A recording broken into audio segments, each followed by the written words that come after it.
Halo, halo, apa kabar? Assalamualaikum warahmatullahi wabarakatuh. Senang sekali bisa kembali menjumpai Anda semua dalam program Off the Record bersama saya Hersubun Arif.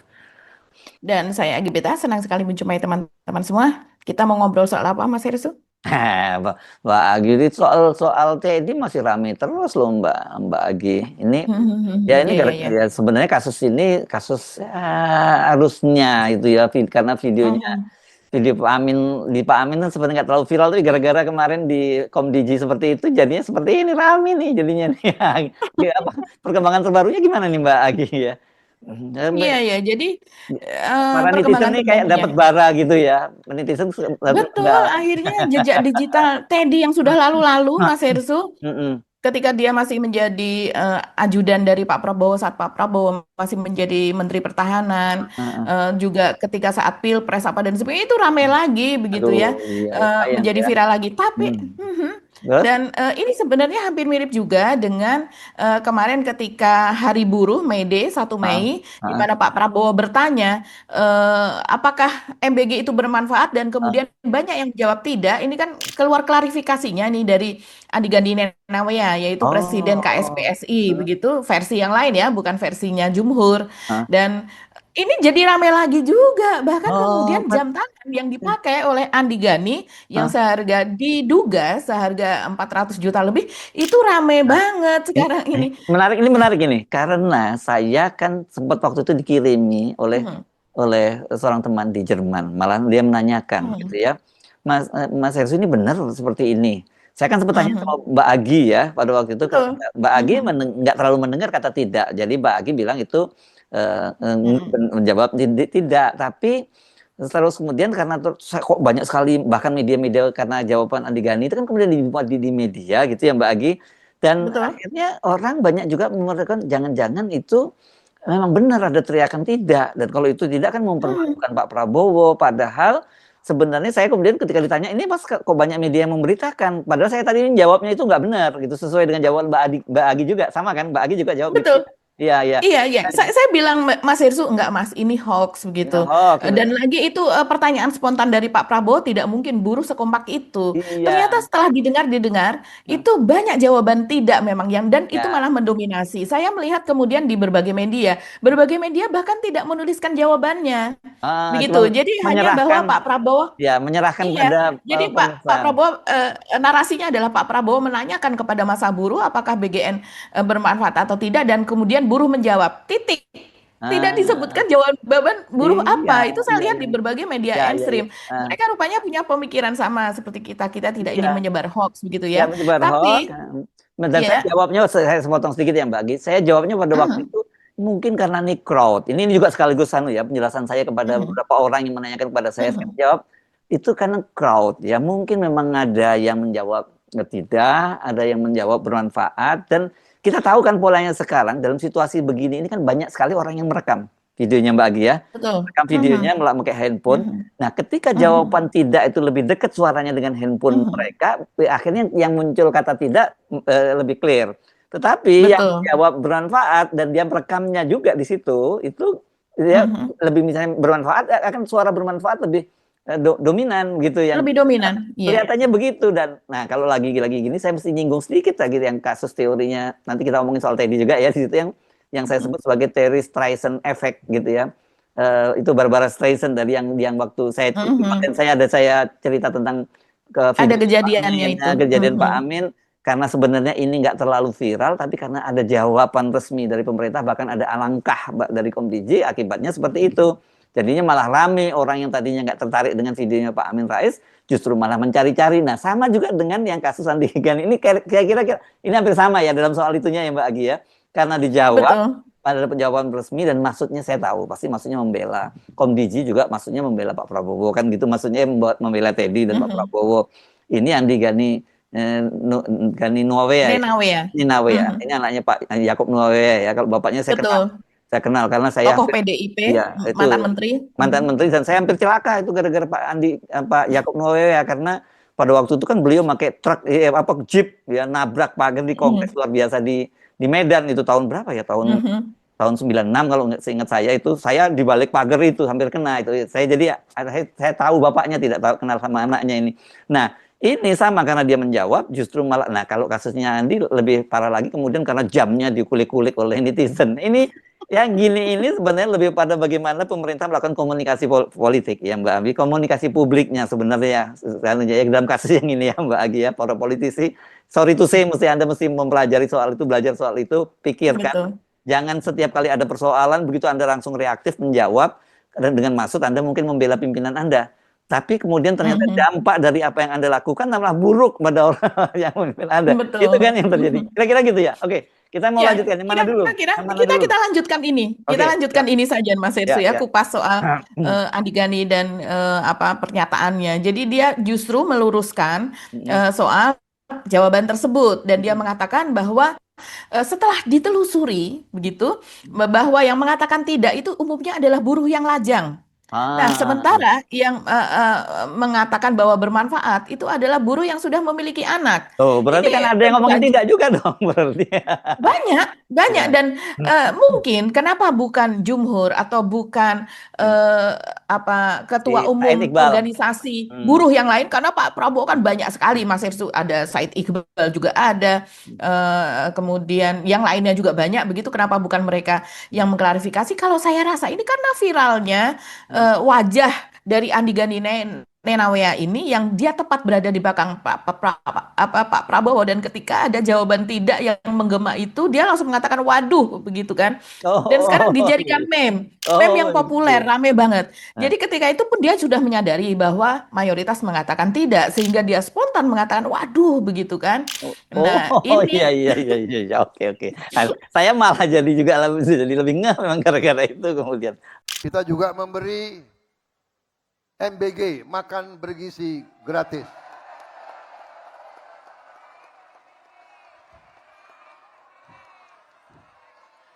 Saya bertanya kepada saudara-saudara, MBG bermanfaat atau tidak?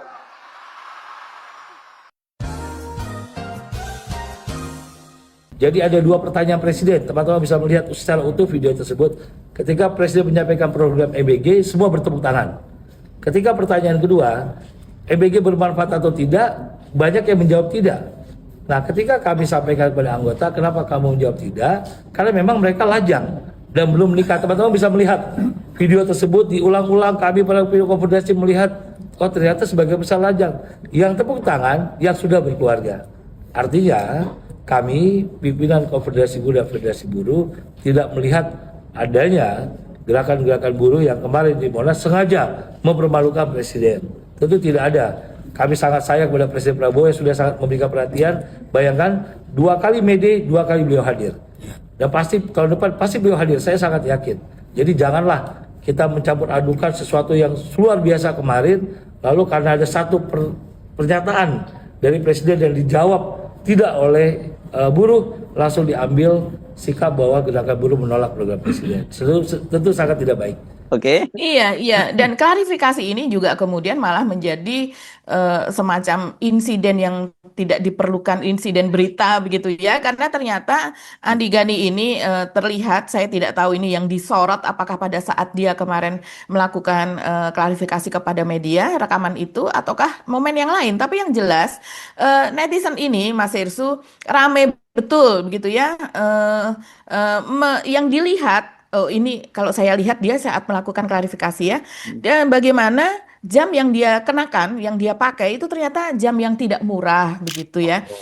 Ini sebenarnya jam yang kalau lihat mereknya ini juga jam yang digunakan oleh Selvi Ananda ini, istri dari Wapres. Berapa? Ya, ini versi laki-laki ya. Oh, yang mana nih? Selvi Ananda banyak sekali jamnya, ada sampai 1,7 banyak sekali jamnya. Nah, kalau yang ini yang terspill juga baru satu nih. Jangan-jangan memang kolektor jam juga nih Pak Andi Gani ya. Kita maklum, Pak Andi Gani ini walaupun dia adalah Presiden KSPSI, konfederasi dari salah satu buruh dan pekerja, begitu salah satu organisasi buruh, tapi dia ini adalah anak dari gubernur Yaakob Nunawea. Dan dia ini sorry Mbak, kok gubernur, mantan menteri? Mantan menteri di zaman Ibu Mega dulu ya. Dan dia ini orang PDIP juga. Dan dia komisaris ini juga ya, dia komisaris komisaris juga dari PTPP ya, PT PTPN. Dan ini enggak cuma komisaris, dia komut kok Mas Ersu. PP waktu ya. itu. Perumahan. PP. Oh, PTPP. Perumahan, Oke, oke. iya, Ya. pembangunan perumahan. Mm. Dan sekarang sudah tidak lagi, tapi kita tahu dia diangkat oleh Pak Listio Sigit, Kapolri, Ya. sebagai staf khusus Kapolri atau semacam Oh. penasehat untuk Kapolri. Mm-mm. Jadi pendapatannya banyak ya, Mm. belum lagi perusahaannya begitu. Mm-mm. Nah, kenapa dia jadi presiden sebuah organisasi buruh ya? Ya, Kalau seorang pengusaha karena dia dan juga berkaitan. kalau saya tapi sebelum Mbak Anda lanjut, saran saya sama Pak Andi Gani ini kalau dipersoalkan lagi ikut kayak Pak Muldoko. Copot, banting, peng, begitu. Nih, cuma palsu. Banting. Iya, iya. Yang waktu Pak Muldoko. Ini saya beli palsu kok, Iya, gitu. Beli di palsu. Senen, gitu ya. Iya, iya. Waktu disebut waktu itu Richard Mills ya, anunya ya. Betul. 4,5 miliar kalau Harganya ya, miliaran. miliar. Kali ini berapa harganya Mbak katanya?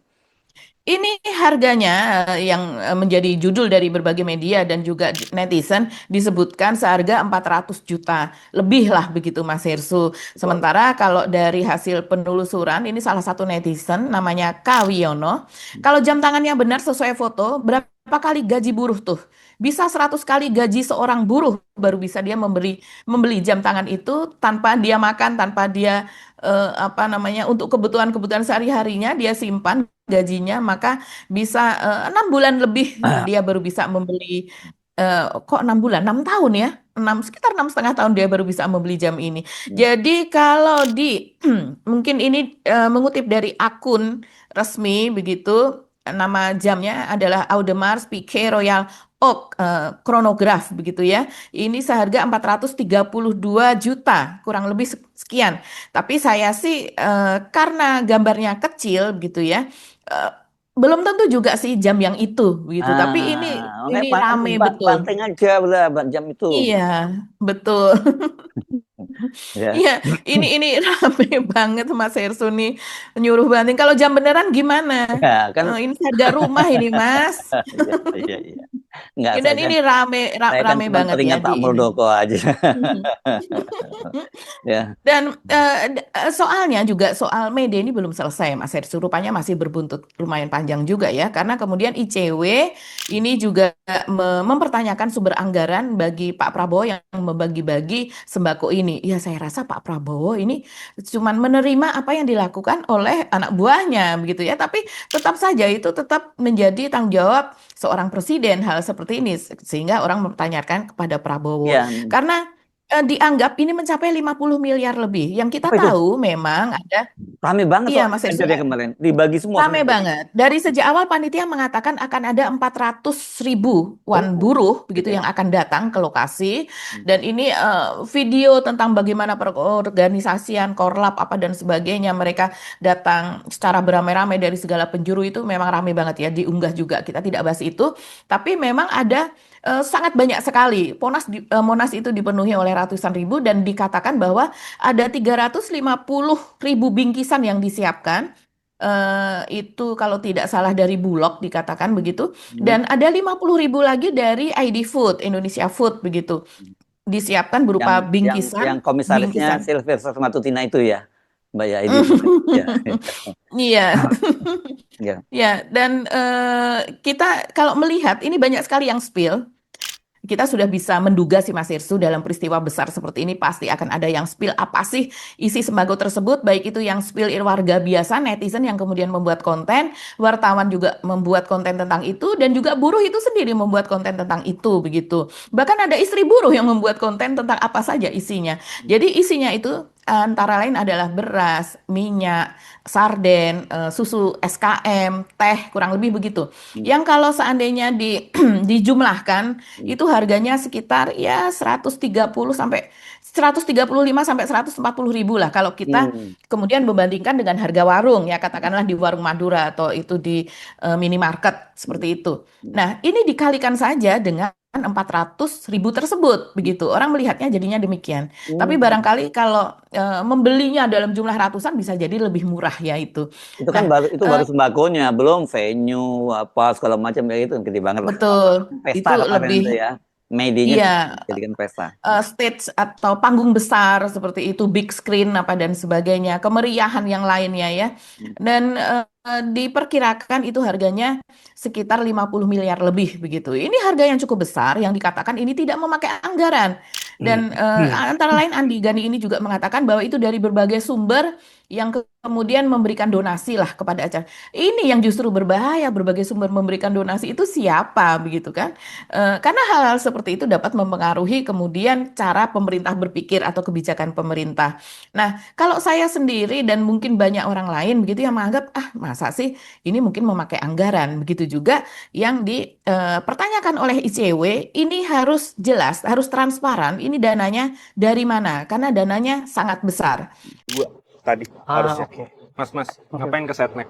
Mau ketemu Letkol Teddy? Pokoknya ada.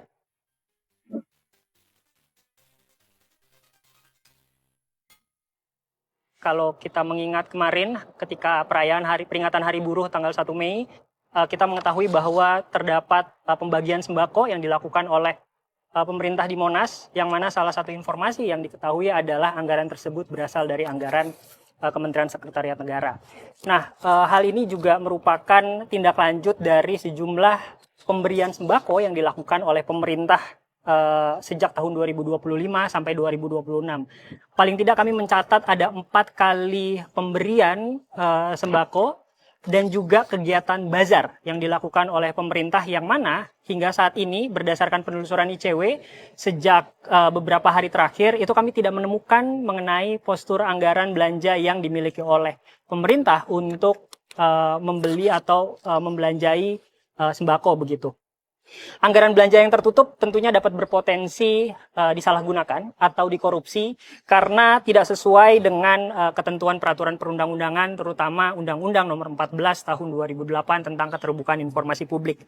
Kita tentu pernah melihat dan juga mengalami bagaimana ketertutupan informasi berkaitan dengan pengelolaan anggaran bansos ini pernah menjadi preseden ketika tahun 2021 adanya korupsi bansos yang dilakukan oleh Juliari Batubara di Kementerian Sosial begitu. Lalu kemudian kegiatan pemberian sembako dalam momentum tertentu seperti kunjungan pejabat atau peringatan hari besar ini berpotensi disalahgunakan untuk kepentingan politik tertentu atau pencitraan, dan hal ini berpotensi untuk mengaburkan tujuan utama bantuan sosial yang seharusnya diberikan kepada masyarakat dan sesuai dengan kebutuhan masyarakat.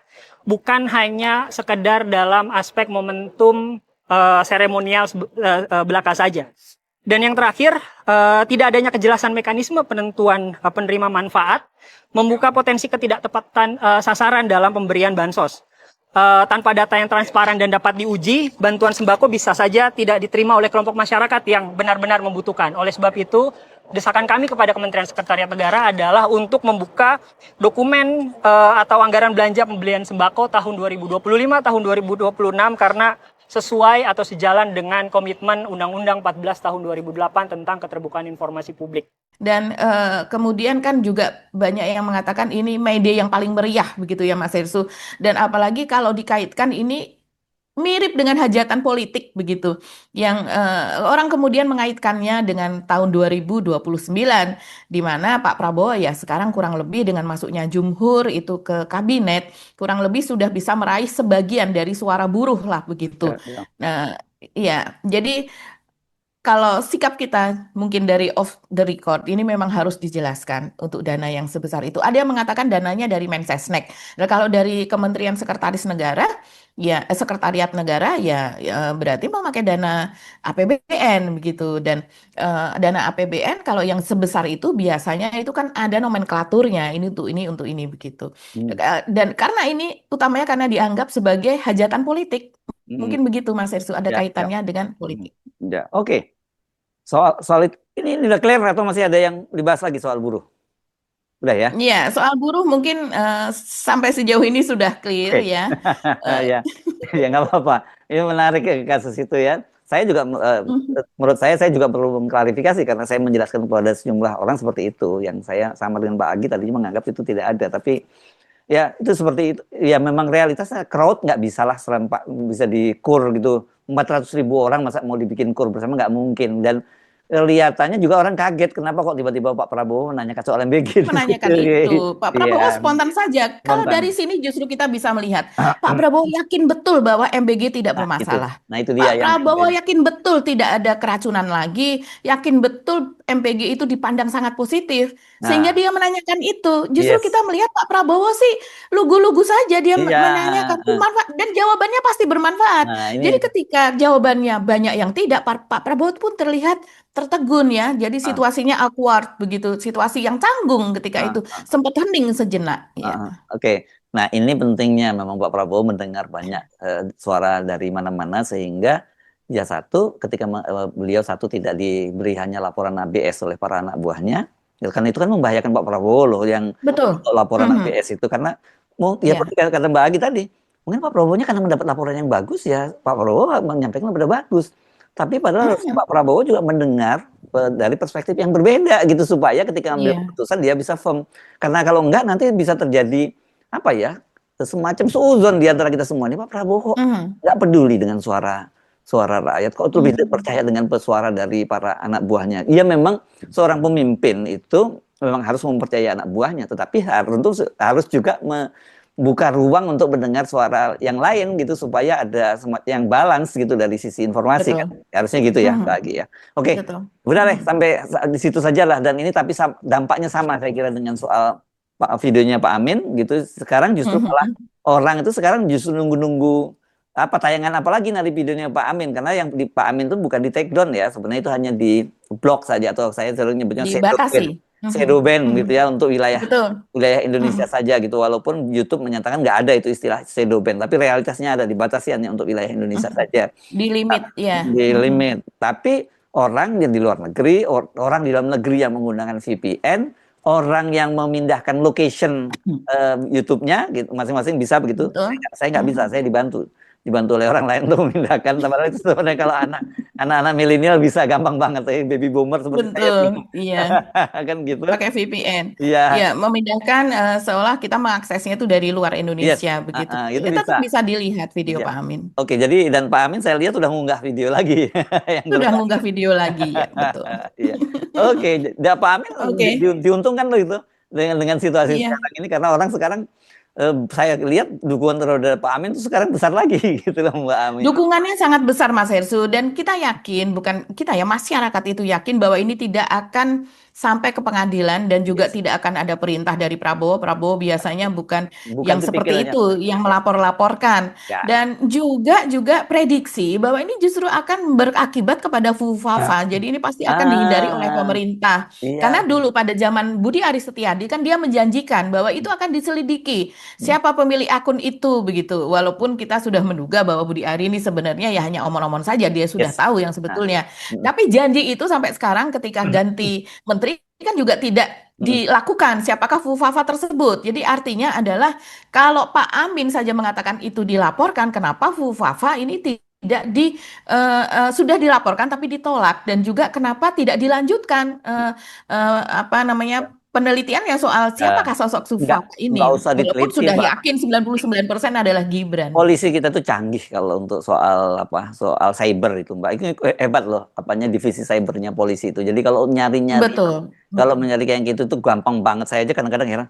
Bisa ya dia bisa langsung dapat begini ini kan itu harus diakui gitu. Jadi kalau mau aja Fufu Fafa itu gampang banget diungkap. Oh, Gampang ya. banget. Jadi ini Betul. dampaknya ke Fufu Fafa juga akhirnya balik lagi ke situ dong ya. Iya, Aduh. iya. Kalau orang pasti ya kalau seandainya Pak Amin dilaporkan, orang akan menuntut untuk pembukaan jati diri dari Fuafa itu. Kenapa yang Apes. ini kemudian dilaporkan itu ketika dilaporkan tidak diterima dan itu sudah siap Mas Hersu. Seperti orang seperti Roy Suryo itu kan dia memiliki kompilasi 5.000 lebih cuitan Fuafa tersebut yang sebagian besar itu adalah soal Pak Prabowo dan juga keluarganya, anaknya, keluarga Cendana, Mbak Titi juga begitu kan, yang sudah siap akan dibongkar kalau seandainya memang akan ada penyelidikan soal itu untuk pembuktian bahwa Fafa berkaitan dengan akunnya Gibran begitu ya. Jadi ya Nah, oke ya, itu kalau Pak Amin dilaporkan ya. iya betul. Tapi Makanya sebenarnya sepertinya Pak Amin tidak akan dikulik-kulik lah dalam hal iya, ini. tapi saran saya kalau begitu kenapa nggak Mas Roy Suryo sekali-kali kerja sama polisi dong, disuplai dong data-datanya polisi gitu loh.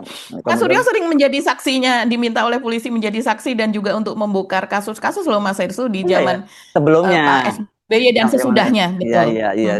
Sekarang bantu lagi deh, mumpung lagi ada momen seperti ini kan gitu ya. Oke, masih ada kelanjutannya?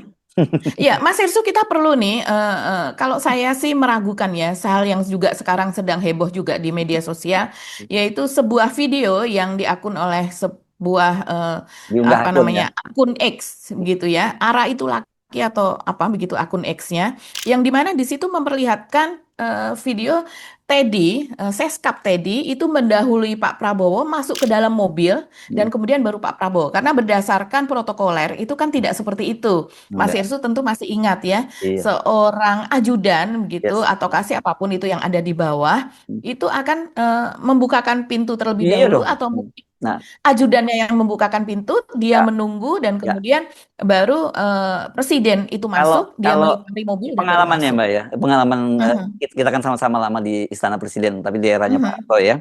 Pengalaman kita mhm. baik di dalam negeri maupun di luar negeri. Nah, kalau di luar negeri beda lagi.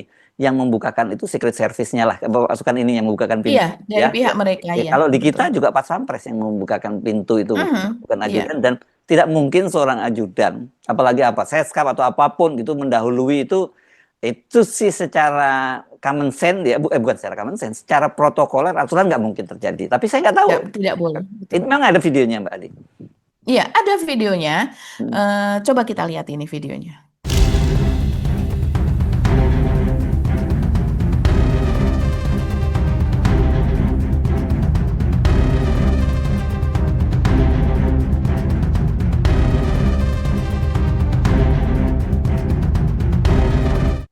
Nah, ini Iya. ya kalau kayak gini-gini mesti hati-hati Mbak Agi, mesti lihat apakah ini AI gitu ya Mbak Agi, karena sekarang Mhm, tuh kalau dulu kan kita sering disebut dengan deepfake gitu ya, yang mhm. video-video seperti itu. Tapi sekarang AI sangat canggih gitu dalam kasus Sangat canggih. ya dalam kasus Pak Amin Rais, dalam kasus Pak Yusuf Kala dengan Rismon itu kan juga ada peran AI di situ ya.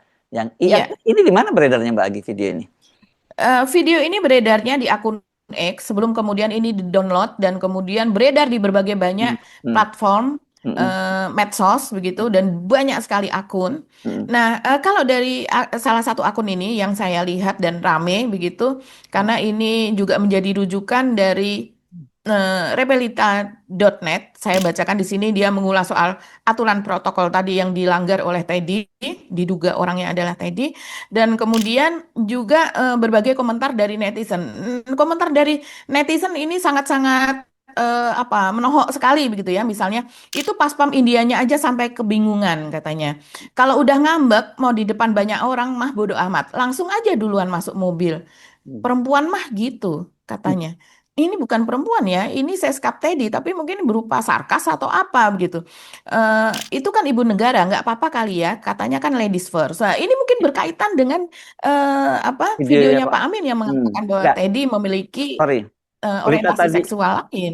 tadi itu Anda baca di berita media atau dari dari akun X yang Anda baca? Dari media, Oh, dari dari mana? media, tapi komentar itu ada di akun aslinya, akun Oh, dari anak itu laki, hmm, begitu. Yang biasanya media kan kemudian mengutip ini komentar dari warganet kurang lebih seperti itu. oke. Iya, eh, oke. Jadi teman-teman, kalau yang berdasarkan pengalaman kita seperti kata Mas Hersu tadi, biasanya kalau ada ibu negara ini kebetulan kan Pak Prabowo tidak ada ibu negara. Ya. Biasanya ibu negara itu ada di sebelahnya Pak Prabowo. Jadi ibu negara masuk, begitu ya Hmm, dipersilakan masuk, Pak Prabowo juga masuk, atau presiden misalnya begitu masuk, dan kemudian baru berangkat. Nah, ya. dari video yang tadi ditampilkan pun saya sebetulnya sudah curiga, itu kok Oh, suasananya paham. berwarna pink ya? Hmm, Berwarna pink, karena hmm, dimanapun kita mengikuti kunjungan, atau nggak usah ikut kunjungan lah, situasi dimanapun, hmm. lantai semen ataukah aspal atau dan sebagainya itu warnanya tidak pink begitu. Tapi kan ini kita bisa cari sumbernya, Mbak Gam. Sebenarnya kan pasti biasanya di Setpress ada Mhm. videonya atau kalau enggak kita bisa cari di sumbernya di India misalnya kan biasanya kan ada Betul. government Mhm. Foreign Minister of India-nya misalnya gitu biasanya Iya. ada atau kepresidenan saya tidak tahu kalau Mhm. presiden atau ada atau tidak. Yang tapi saya sarankan memang yang begini-begini itu jangan begitu Anda dapat videonya langsung sekedar disebar. Itu bahayanya di situ ya tanpa melakukan verifikasi. Ada Betul. banyak saya Mhm. perhatikan teman-teman kita yang tiba-tiba ngirim berita, ngirim video dan kita langsung curiga kan Mbak, kita tanya ini sumbernya dari mana? Dia cuma jawab, oh saya nggak tahu ya, saya kan juga dapat nggak boleh seperti itu gitu ya Mbak Agi. Ya, Betul, betul. ya. Dan ini saya coba melakukan penelusuran secara digital ya Mas Hersu, mencari akun-akun yang relevan, yang relate lah terhadap ini. Pada setnet.go.id, Government Indonesia, pada 24 Januari memang di situ disebutkan Presiden Prabowo Subianto melakukan kunjungan kenegaraan ke India pada 23 hingga 26 Januari 2025. Jadi tidak lama sesudah dia dilantik dan baru tiba di Indonesia pada tanggal 27 Januari. Dan ini salah satu kunjungan ke sebuah negara yang cukup lama loh. Mungkin menginap sekitar 3 atau 4 hari itu cukup lama untuk berkunjung di sebuah negara. Tapi India adalah negara besar. Saat itu kalau tidak salah sedang perayaan Hari Republik India, perayaan kemerdekaan India begitu ya. Sehingga Prabowo pun juga disambut dengan sangat hangat oleh Perdana Menteri Narendra Modi. Dan di sini kemudian saya juga menemui di sebuah akun Seskap ya, akun dari Teddy, yaitu pada tanggal 29 Januari 2025. Jadi delay unggahannya. Tapi di situ menunjukkan kronologis peristiwa yang sebenarnya yang berbeda dengan apa yang diunggah oleh akun tadi, Mas Hersu. Nah, di situ kalau saya potret, mungkin ini nanti Mas editor juga akan merol video tersebut begitu ya. Kalau saya potret itu seperti Prabowo dan Narendra Modi ini keluar dari sebuah gedung mereka berdua dan kemudian Prabowo ini menuju ke mobil begitu yang akan membawanya. Ini rupanya sudah perpisahan, sepertinya seperti itu karena mereka bersalaman dengan hangat begitu. Dan di sini terlihat Prabowo masuk mobil lebih dulu yang dibukakan oleh pas Pampresnya India. Nah, Begitu, itu protokolnya memang dari seperti itu. wajahnya. Ya, protokolnya Memang seperti itu ya. Dan kemudian terlihat di sini sesudah pas Pampres itu ketika Teddy kemudian menghampiri Perdana Menteri Narendra Modi dan dia hormat kepada Modi. Nah, di latar belakang itu ada pas Pampresnya India sedang menutup pintunya Pak Prabowo. Jadi kalau posisinya seperti itu, artinya Pak Prabowo masuk ke mobil terlebih dahulu, baru kemudian Teddy. Ataukah Teddy di mobil yang sama? Saya tidak tahu. Ataukah kalau di mobil yang sama, biasanya kalau masih menjadi ajudan atau sespri itu duduknya di depan ya, di sebelah sopir atau bagaimana. Atau mungkin di mobil yang berbeda, karena ini memang tidak ada kelanjutannya di akun Seskap tersebut sesudah Teddy menghormat, terus kemudian Modi itu naikkan tangannya seperti ini, itu selesai videonya. Coba kita lihat videonya dari akun Seskap Teddy. Ini kejadiannya sebenarnya dan di situ terlihat bahwa entah itu aspal, entah itu beton, tampak bahwa permukaan tanah itu berwarna grey ya, grey muda karena ini siang hari. Jadi kita tahu India panas, tapi bukan berwarna pink dan pink tua seperti yang tadi. Coba kita lihat videonya. We, of course, feel very honored that I will be the chief guest at the Republic Day Parade of India. And because the first chief guest in India's first Republic Day Parade was President Sukarno, so this is a great honor for me. I will represent Indonesia. Indonesia considers India a long-time friend, and I am sure that this visit will mark the new start of an accelerated program of cooperation and friendship. I look forward to greater cooperation, and of course, we hope that one day I can reciprocate and I can receive you with the same honor that you have received me at the time of your convenience, Excellency. Thank you. Oke, Segitu, Mas Heru. ya saya kira ini yang begini-begini jadi pelajaran juga untuk kita berhati-hati semua ya Mbak dalam hal situasi. Ini yang disebut era post-truth. Nah, saya cerita sedikit nih Mbak Agi. Saya senang kemarin diundang di Badiklatnya Mahkamah Agung gitu untuk bicara dengan hakim dari seluruh Indonesia, bicara tentang soal hoax dan apa di perspektif pers dan hukum di era post-truth. Ini penting. Saya merasa saya senang diundang karena itu penting juga untuk berbagi perspektif kita dari pers, bagaimana nanti hakim memutuskan karena kan banyak sekali kasus-kasus begini yang nantinya kemudian tiba-tiba bergulir ke hukum. Dan kan pertanyaan kita ada orang-orang yang kalau dalam hukum itu kan disebut mens rea, ada niat jahatnya ya Mbak Agi ya. Tapi ada orang-orang yang naif juga, dia nggak tahu menahu sebenarnya dan tidak ada maksud jahat, dia mungkin lihat ini menarik, dia sebar. Tapi begitu nanti ada yang melaporkan, dia bisa kena loh orang seperti ini. Orang-orang seperti ini apakah bisa dihukum atau tidak gitu. Tapi bagi kita penting untuk teman-teman ini literasi ya, digital gitu ya, yang bahwa prinsip verifikasi itu selalu penting. Dan yang saya sering juga singgung di sini kan kalau sebagai media kan kita itu sebagai wartawan kita tuh selalu mengembangkan sikap skeptis. Kan gitu, skeptisisme ya Mbak Agi ya. Orang makanya kadang-kadang sebel kalau berurusan dengan wartawan yang benar ya, maksud saya ya. Karena kok tanya terus padahal gue udah jawab. Karena itu bagian dari proses verifikasi dasarnya kita diajak untuk skeptis supaya kemudian kita mendapatkan fakta yang sesungguhnya. Kira-kira gitu ya Mbak Agi ya. Oke. Ya. Oke. Clear ya Mbak Agi, Iya. sampai di situ ya. Kita Clear. ketemu lagi ya nanti. Iya. Lain kali kalau ada berita-berita gitu, apalagi berkaitan dengan Teddy yang saya kira sekarang belakangan ini banyak sekali menyebar dengan Pak Prabowo. Nggak apa-apa, Anda jangan menolak duluan bahwa ini pasti hoax, nggak. Lakukan proses verifikasi sampai menemukan fakta yang sesungguhnya. Gitu ya Mbak Agi ya. Yes. Iya. Tetap Oke. dengan literasi digital yang sehat ya, tapi tetap juga berpikir kritis dan selalu speak up. Speak up-nya tadi saring dulu. Jangan asal ngomong. Kami mohon pamit ya, saya Hersbun Arif. Dan saya Agi Beta, tetap semangat, salam akal sehat. Wassalamualaikum warahmatullahi wabarakatuh. Assalamualaikum warahmatullahi wabarakatuh.